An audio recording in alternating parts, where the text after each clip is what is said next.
Then you think, oh, it's being recorded. Beautiful. Okay.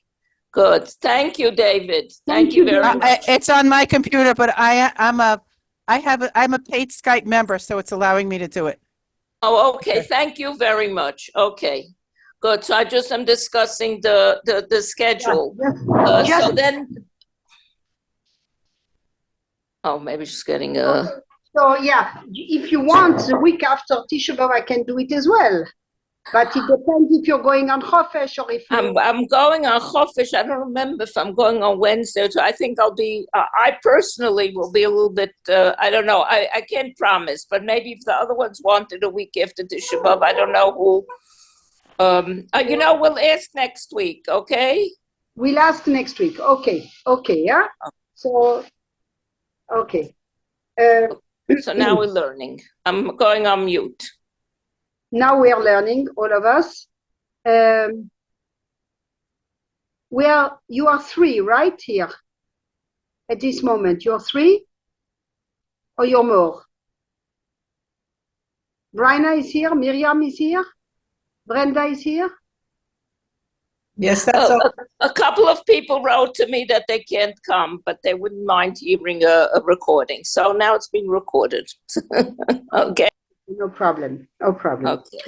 The first thing that I wanted to talk about, which is very much something connected with the Matzav, is, and it's connected with the 3 weeks and it's connected with everything. I am sometimes surprised by the lack of understanding. People are analyzing the sources of anti-Semitism nowadays, and why is it happening, and how could we have done it better and worse and everything. So I remember that I once read a very good article called A History of Jewish History. A History of Jewish History. And I will not read you the whole article, but a few points which are making things clear hashkofa-wise. A historian, whether he's honest or he understands very well, or a Talmid Chochem or whatever, is always limited in his vision by the society that he's in. In other words, the way Jewish history is totally the opposite. I'll explain. Usually, the beginning of a nation is a human concentration of people and a community of ways of living, of ideas, of reflexes, etc., etc. Then a culture appears and a human society is created.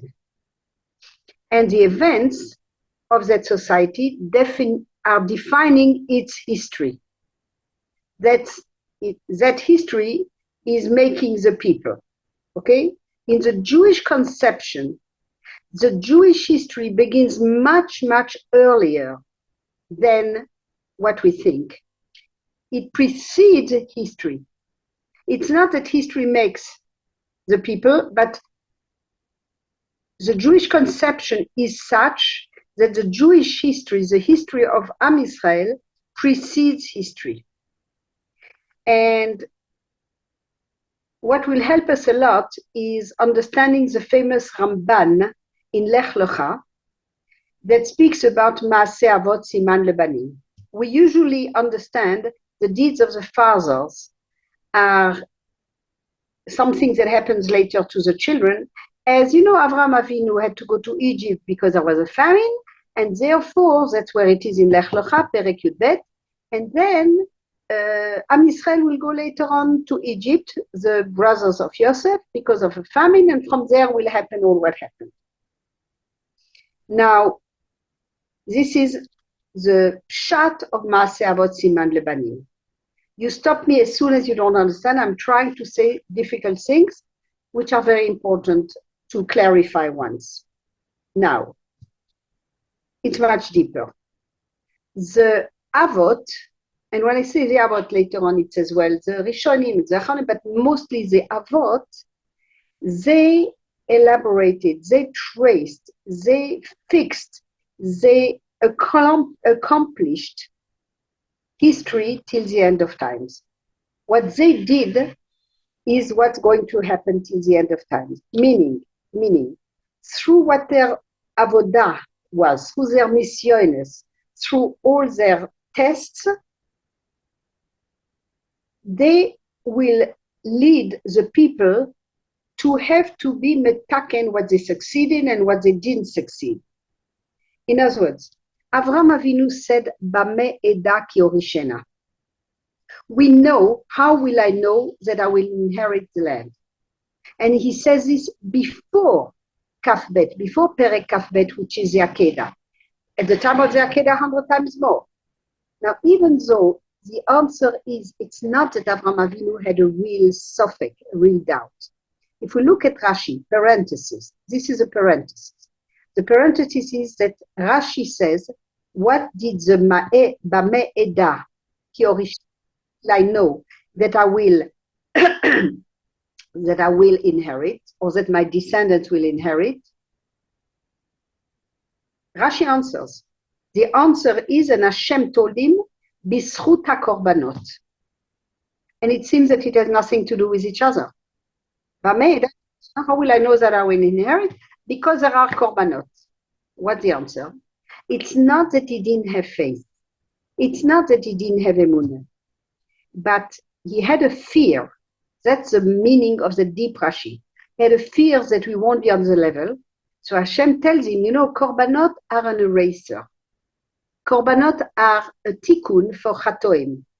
And therefore, since Hashem is always giving a chance for tshuva and for korbanot, etc., this will make that the brit, which is unconditional between Hashem and us, will always be at a point of return. It will never be at a point of no return. Brit is unconditional. This is B'zchut hakorbanot. But this was a parenthesis that you should know once for all. With it, at the same time, the Meforshim do say that there was a 1 per mil per thousand, not a 1 per 100, a 1 per 1,000 of a question mark with everything. And this led to the 400 years of slavery in Egypt. Avraham Avinu asking the question, even if he has 100% emunah, but perhaps not having enough emunah in himself. We're back to the Chet HaMeraglim, like Chagavim. We're back at Adam HaRishon. We're back at always the thing. This led to the 400 years in Egypt, whatever it's 400 or it's 86 or it's like we spoke about, whatever it is. In other words, it's so fascinating that if he wouldn't have said it, perhaps we wouldn't have had to go to Egypt. Meaning that his nisayon was so stark that it had to be fixed a little bit by 400 years of slavery or 86 years of very difficult slavery. Okay? In other words, it's equivalent to 400 years of persecutions and all the midrashim that we have, and etc., etc. Okay? The tortures of the exile is less than the nisayon of Avraham Avinu. I go to another thing, the same thing again. So when we say, it's because, of course, all the other things that we say are right as well. For example, that Vayishrotzu, they became too famous, one saw them too much. I always tell the story that I was in New York on a Friday night in one of the big streets, perhaps for Ocean Parkway or something. And there was a family that lived on less than the first floor, meaning one could see from the street because the curtains were half transparent. And there was a chandelier which was unbelievable, like in a theater, crystal and everything. And they were pamotim, the Nerot Shabbat, from silver, huge, like from a shul, etc. And it sounded fantastic, etc. And there was a black man outside. I wouldn't have wanted to be alone in the street with him, huge and fat and big and frightening. And he put his fist and he said, I'll get them all and I'll kill them all. And this reminds me of the famous Kleokor on the beginning of Dvorim. Dvorim says that Bnei Israel, it's a repetition of the Torah, but of course it's not a repetition, that we will have to go towards north. HaKadosh Baruch Hu made us go through all kinds of ways that we shouldn't go back to Egypt. Penu lachem tzafona, go towards the north. And tzafon means as well hidden. In the Haggadah Shel Pesach, tzafun, barer, tzafun is the afikoman. And there the Meforesh says, the Kleokor says, in his time already, that it's not good for the Jews to show themselves too much and to show their success too much. Does it mean that there's a reason for anti-Semitism? Our shiur today says that no, but it adds to it. Of course, it's not good, it's adding to it. Very big rabbis sometimes don't agree with Jews in exile. We are all in exile, showing themselves up on Shabbos, with the Shtreimel and with 10, 12 kids following them and everything. It takes the eyes of people out, but it's not the reason. I'll give you another midrash. I'll read you another midrash in Midrash Rabbah. Rabbi Berachia, Rabbi Halbo, and Rabbi Shimon Bar Yochai, in the name of Rabbi Meir. HaKadosh Baruch Hu showed Yaakov Avinu after his dream during the dream of the ladder, he showed them the Sar. You remember the spiritual force of, like with Esav and Yaakov, of Babel going up and down, Toras going up and down, Yavan going up and down, and Edom going up and down. And then he said to Yaakov, now you go up. Don't worry, you won't go down. And Yaakov got very afraid. People don't know that part of the Midrash. Yaakov got very afraid and he didn't want to go up. And Hashem said, don't worry, if you go up, you won't go down. Al tira avdi Yaakov. En omrim al tira ela l'mi shemityareh. And Yaakov did not go up. He was too afraid to not be on the level and to go down. So Hashem said, I told you not to be afraid. You refused to go up.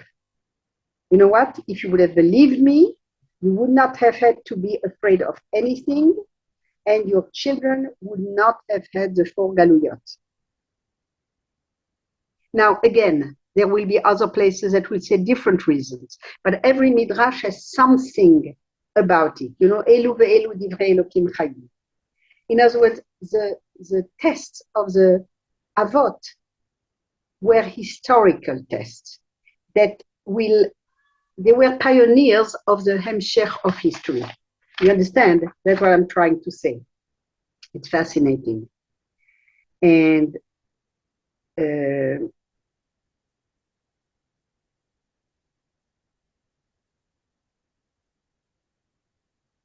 other words, I have to add, in the name of Rav Yerucham from the Mir, that Chas v'Sholom, the Rav Dessler has a beautiful chapter on it, Chataot HaRishonim. When we say that Avraham Avinu had a 1 per mil of Sofek and that Yaakov didn't have the courage to go up, we're not talking on our level. We can't even understand, we can't even imagine what it's all about. It's with a magnifying mirror of 1 per 10,000. But it's important for the Hemshech of history. It's like the difference between if one of my eyebrows is higher than the other one, I won't be Miss America, but nothing worse. But if a chromosome is not perfect, then it's much more dangerous. In other words, we're talking about the others. We're not talking about ourselves, okay? At the same time, what the one that wrote the article is trying to explain is that the others, and when I say the others, it could be later, it could be Yosef, it could be the tribe, whatever, are writing history of their descendants. And not it's because today Bibi Netanyahu said Azoy and the one of America said Azoy, and Alavai it should be Trump and not Biden because we have no idea what each one will say, etc., etc. I'll give you examples a positive way. It's because, and it's again a medrash, it's because Avraham Avinu gave bread to the angels whom he thought were Arabs, that came to nomads, that came to visit. That's why HaKadosh Baruch Hu gave them man in the desert. Because he gave them meat, that's why we got a slave. Because he reaccompanied them when they left, we got the Anane HaKavod that accompany us through the desert. Because at the time of the Akedah, he cut the wood, kacha, he separated the wood to make, a place where the fire will consume. So he cut, so that's why we have Kriyat Yamsuf, cutting the sea. Kriyat Yamsuf, unbelievable. Okay? So all those tests are enriching the Jewish history for the difficulty and for the good. And not all the things that we see. It's very, very interesting, the whole thing. I'll give you one more, which is unbelievable. It's Rav Elchanan Wasserman. The whole week I'm on these things, who said that he wants to understand the blood libels. He gets crazy. Why blood libels? How can the whole world believe such tuyot? A few years ago in Syria, they made films, bluffed films, fake news, but films. What you see is different than what you hear. The blood libels don't make sense because you don't make bread or matzahs with blood, you make it with water. Number two, the whole world knows that for us, blood is not kosher of anything. So a Christian child, the blood of a dead, it doesn't make sense. He says,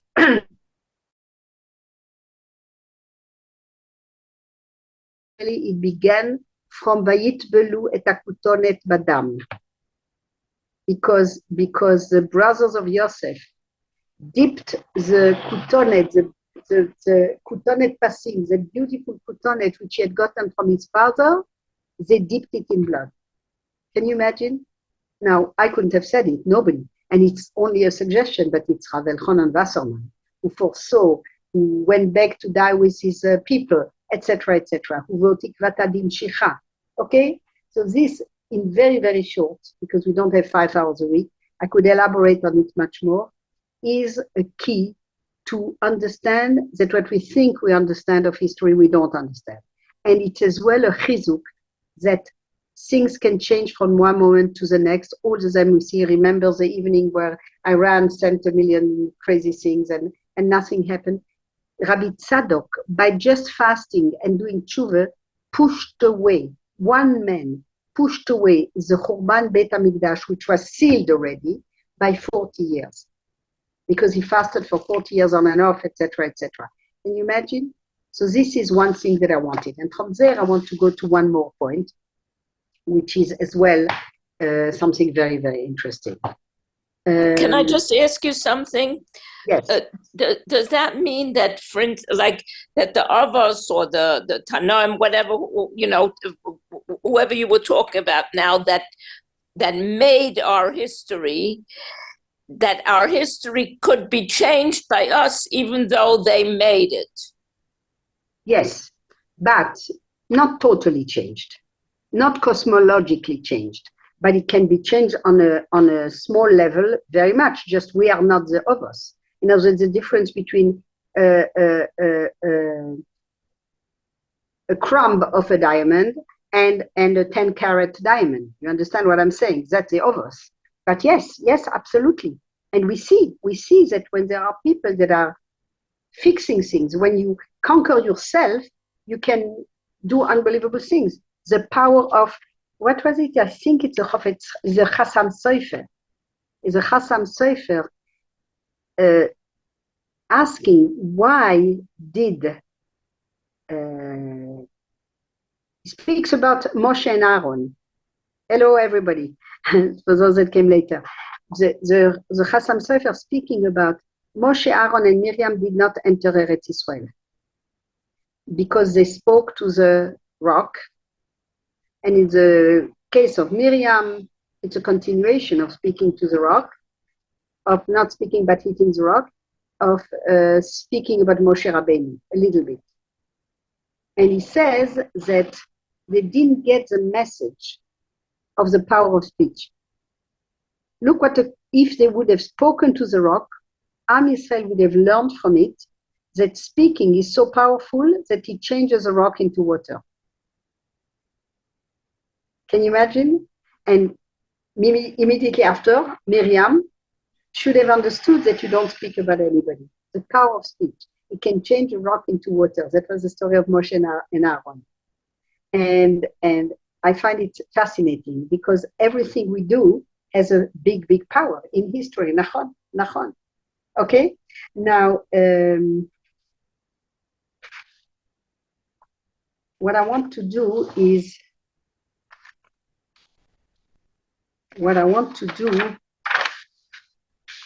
just a minute, because I prepared it to be, you have to prepare more when you want to say it in short, when you need to, we have this period, before Tisha B'Av, the 3 weeks, we spoke a lot. We spoke about making Cheshbon HaNefesh. We spoke about Echa, Ayeka. We spoke about all these things. Galut and Geula are almost the same letters. This is based on the Midrash, on the Maharal, and on a development of the Maharal by Rav Moshe Shapira, Zichrono Livracha. It says in Perek Tetvav of Bereshit. You know, Perek Yud Bet is the explanation of Maaseh Avot Siman Lebanim, the deeds of the fathers, the children. Perek Yud Gimel is the separation of Avram and Lot. Perek Yud Daled is the war between the kings and Avram. Perek Tetvav is the Brit Ben Habetarim, the covenant between the pieces. And there it says, HaKadosh Baruch Hu says to Avraham Avinu, Yadoa teda ki ger yeh zaracha be'eretz lo lahem. Know, you should know, meaning know, Yadoa is more present, and teda is future, that your descendants will be a stranger in a land which is not there. Says the Midrash, Yadoa teda, Yadoa she'ani mefazram. You should know that I'm going to scatter you. Teda, that I will be mekabetz them, that I'll gather them together back.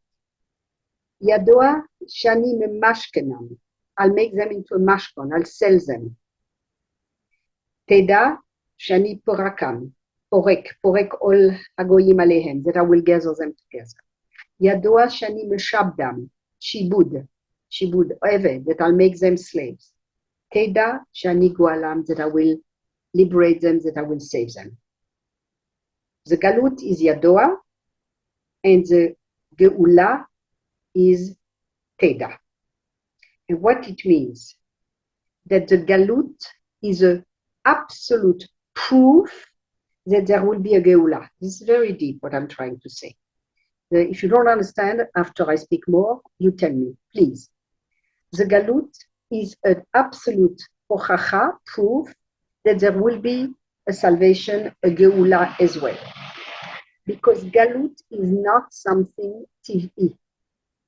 Because we don't have any nation in the world that's connected with what we said the first part of the shir. Galut is not tiv'i because a nation is defined by the country, by the culture, but if you scatter them all over, they adapt, they assimilate, they become part of the nation.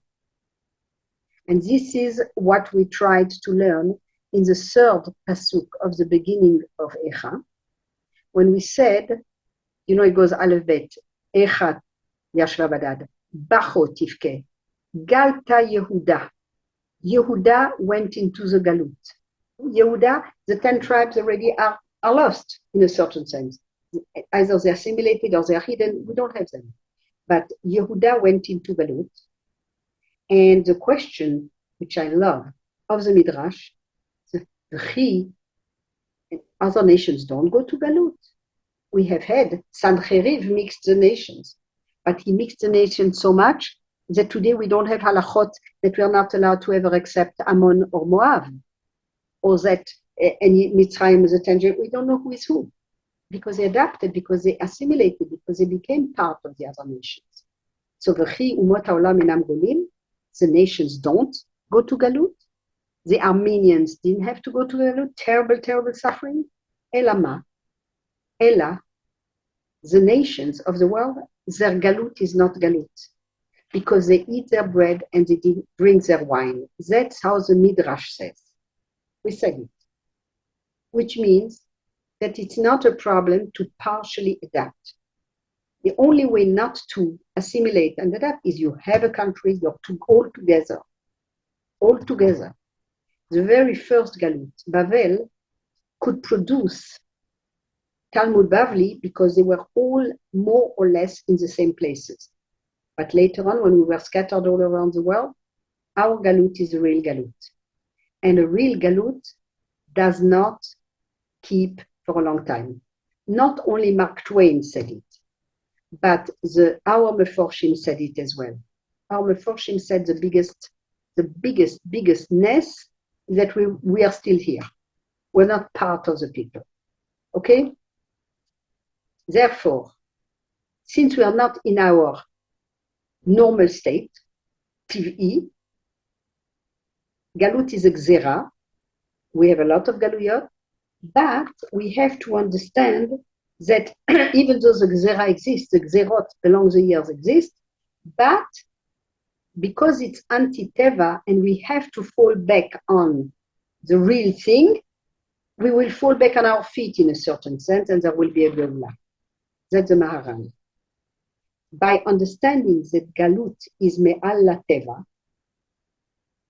we don't adapt, we adapt. Rav Shimshon Raphael Hirsch makes a differentiation between assimilating and adapting. We adapt, we are part of, we have halachot, we're not allowed to steal a goy either. We have to live among the nation, but we don't assimilate. We're separated, we're oil and water, even though, but in a way which we are tsanua. But our avoider is not to forget that Galut is not the plan of the final world. No nation in the world remains a people if it's mefuzar ben ha'amim. That's why very often their way of anti-Semitism is to make us become part of them totally. Okay? And our chov in the Galut is yadoa teda. We should know that our tafkid will be to not forget and to know that it's only momentarily, the Galut. This is the Maharal, it's so beautiful. Our essence, there are 6 questions. It's a Gemara, it's a very important Gemara. We were going to be asked 6 questions, and one of them is, were we honest in our business deals? That's the first one. People seem to forget. One of them is, did we learn Torah? But one of them is tzipita liyeshua. And tzipita liyeshua doesn't just mean, we want Mashiach now. Yeah? On the condition that it's after the Chofesh, right? Because the Chofesh is beautiful, so we want Mashiach now, but just after the Chofesh. We don't want to miss the Chofesh. That's a famous joke. But our essence is tzipita liyeshua. The Gemara, I remember, is in Shabbos. Gemara Shabbos, Lamed Aleph. Meaning on the 6 questions. Galut is a contradiction to our tafkid, to our essence. It's not derech hateva. We are, in a certain sense, a little bit in prison in Galut. We can't do fully our tafkid. So the answer is to expect the Geula, to wish the Geula, not to get used to the Galut and feel that it's okay, it's good enough. I'm very happy there. I have a bigger house, the shopping centers are nicer, the people are more polite, and at the end of the day, I have more help at home. It's easier to get a cleaning lady. So I'm happy in Galut. I don't need more. Because Mashiach can only come im tzipita Yeshua, if you expect it, if you want it. The Maharal says you can't receive more than what you hope for, because HaKadosh Baruch Hu gives the kelim that a person need from what he wants. In other words, I'm deadly thirsty, but I didn't prepare cups of water or a dli pail. So somebody throws me water. I don't get it because I don't have the kelim. I don't have the tools to put the water in to be able to drink. I have to prepare myself and to know what I want. Then when I'll get the water, I'll put it in the kli and I'll drink it. Okay? If you didn't expect something, if you didn't hope for something, if you didn't wish something, you didn't prepare the kelim to get it. We say in Ashrei, and I try to look for examples which we say every day. עיני כל אליך יסברו, ואתה נותן להם את אוכלם ביתו. עיני, the eyes of everybody is expecting you, and you give them their food in right time when they ask for it. If I don't ask for it, I don't open my mouth, I don't get it. עיני כל, you understand? You have to believe in it to get it, because it's a contradiction minei ubei. If you don't believe in it and you get it, you don't get it because you miss it, because you did not prepare yourself to get it. So very nice. Einei kol elecha yisaberu. You recognize the ayin in Ashrei, right? Tehillim, David HaMelech. Einei kol elecha, the ayin of einei. Kol, the kaf of kol, the first letters. Elecha, einei kol elecha. Right? We're looking for HaKadosh Baruch Hu. We hope in you. We hope that you're going to give us what we want. Enei kol elecha, the gematria together. Ayin is 70, kol is 20, the kaf, and aleph is 1. It's 91. What is 91? Everybody knows. It's Omen. Omen is emunah. We have to have the emunah, enei kol elecha yisaberu. And if you look at the soft words of enei kol elecha, you have the Yud of Einei, you have the Lamed of Kol, and you have the Chaf Sofit of Elecha, Einei Kol Elecha.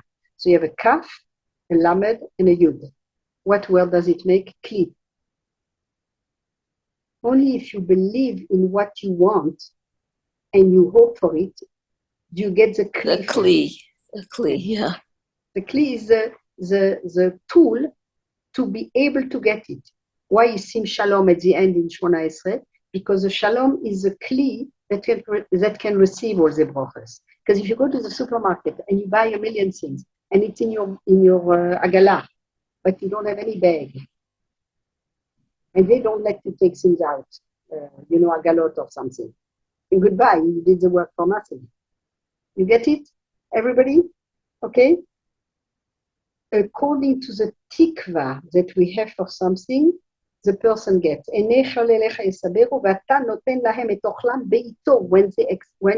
When they believe that they can get it from you. Okay? In other words, the emunah creates the kli kibul, lekabel. And this opened my eyes tremendously, because we learned more or less the 3 first psukim. We spoke a lot about the third pasuk that Galta Yehuda Meoni. Galta Yehuda, we spoke about the galut. Galta Yehuda Meoni, umerov avoda. He yashva bagoyim. Lo matza manoach. We did not find, because it's a solution, the only way that we will look and that we will expect. Hashem does it out of good for us, that we are never for a very long time quiet in a place.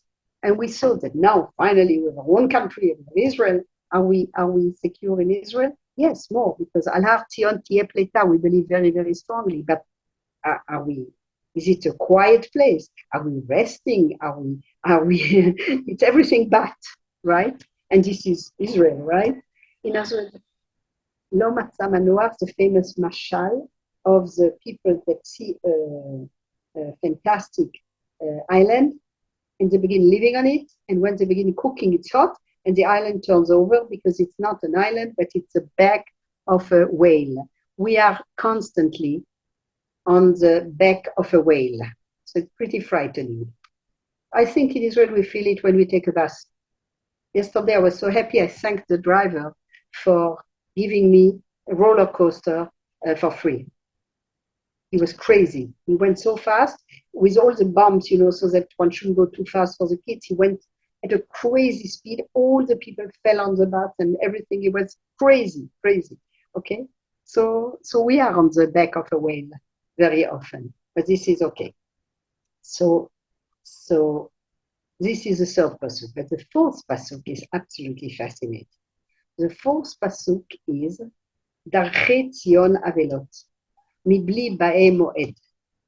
The roads towards Tzion, towards the Beit HaMikdash, are Darchei Tzion Avelot, are mourning.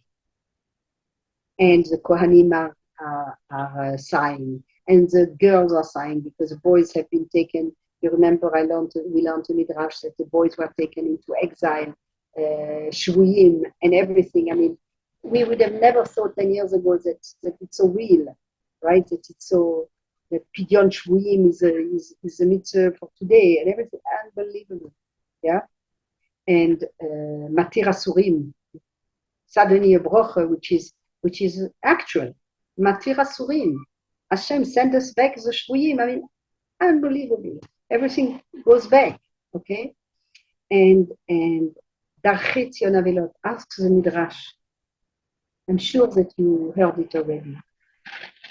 It should have written, the people are mourning, Darchei Tzion Avelot. The people are in heaven. That they can't go anymore to the Beit HaMikdash. There is no Beit HaMikdash. It's after the Churban. Echo. Tisha B'Av. No, the Drachim are. And Chazal say, Chazal is a midrash, V'chi Drachim Avelot, an object, Ela. Everything in this world wants to do its mission, including the sun and the moon and the plants, and this is Perek Shirah. Everything wants to do. The word want doesn't fit with something which is an object, which doesn't have free choice. So whenever we have such a story, we speak about the moon, and the moon speaks in Bereshis and everything. It speaks for us. And the Midrash says, and we make a kal vachomer. If things which don't have free choice and are only objects want to do their jobs, whatever this means, it's Midrash. Al achat kama v'chama, us. Of course we want to do our job. A person that does what he feels is his mission in this world has such a pleasure that chaval that not everybody feels it. Eating an ice cream takes 5 minutes joy. Sometimes if the ice cream was too big or too much, whipped cream on it, you feel sick. 5 minutes and it's over. 2 years on your body, as the joke says, and finito. But when you do something good, you feel you have the pleasure of being a giver. You do something good, you see the result, you continue seeing. There is a pleasure which keeps for a very, very long time. It's a daughter. You don't just do it for a second. You picture what it will do to change the life of people and everything, much, much more. So when you do your mission, kal vachomer, you feel that you did your mission. In Galut, we're in prison. We only can do it partially. So if we realize this, that it's not a TV situation, then the Galut is for sure. Hashem doesn't want a non-TV situation. He doesn't want a not normal situation. He wants us to be able to do what we are here in this world for. And therefore, the Galut is a proof that there will be a Geula. The letters are almost the same. You understand? Yehi chazdecha Hashem aleinu kasher yichalnu lach. According to how much we hoped. Right? And this is this is Dachei Tzion Avelot. Rav Yaakov Kamenetsky said it many times. If you are totally adapting to your new situation, it says, okay, that's what I'm here for. Beseder, Hakol Beseder. So then Hashem has to make the Galut worse and longer. Rav Yaakov Kamenetsky said it over and over again. Okay? And that's why it's so important to understand that we are creating the kelim to be able to receive the Geulah that will come.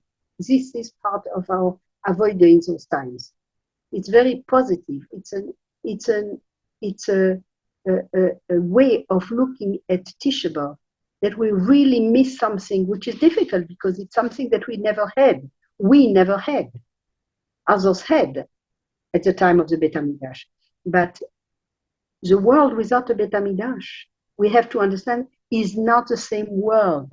When we say that if the Goyim would know they would help us rebuild it, it means that we don't realize that not having, when somebody entered the Beit HaMikdash, he came out a different person with Yosef Meshita and all these stories. He is not the same person. When we say, when the Mishnah in Pirkei Avos says that 10 miracles were in the Beit HaMikdash, the Mefarshim immediately say, we just bring 10, but there were miracles all the time, every day. So if we realize this and then we miss it more, then it's a proof that it's not a normal situation and that the Geulah will come. You get it? You have questions. It's pretty hard to explain. I should take every one of you and we should make a chavrusa on the text how it was, because I did it fast and I hope that you get the point. So ask me questions if you have.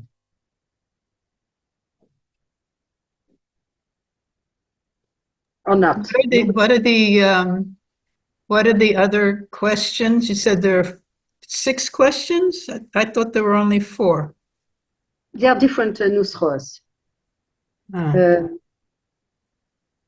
will bring next time Beline der the Gemara and I will read you the Gemara. Okay. I always remember the Tipital Yeshua, which everybody does, and the honesty, which is so important, and the learning. That's the 3 most important ones. But there is more. I think it's a little bit like, the 13 Ikare Emunah. You have to believe in them. But I'll read you the Gemara itself. Okay? Yeah, fine. Thank you. So everybody wants a shir next week? Before Tisha B'Av? It's a week before Tisha B'Av still, yeah. I mean, I would like to, yeah. Everybody wants, more or less, or very few people go on chofesh. The question is whether you want or whether you need a chofesh. If you remind me, then I'll send an email next week like I did it the other time for Shavas B'Tammuz to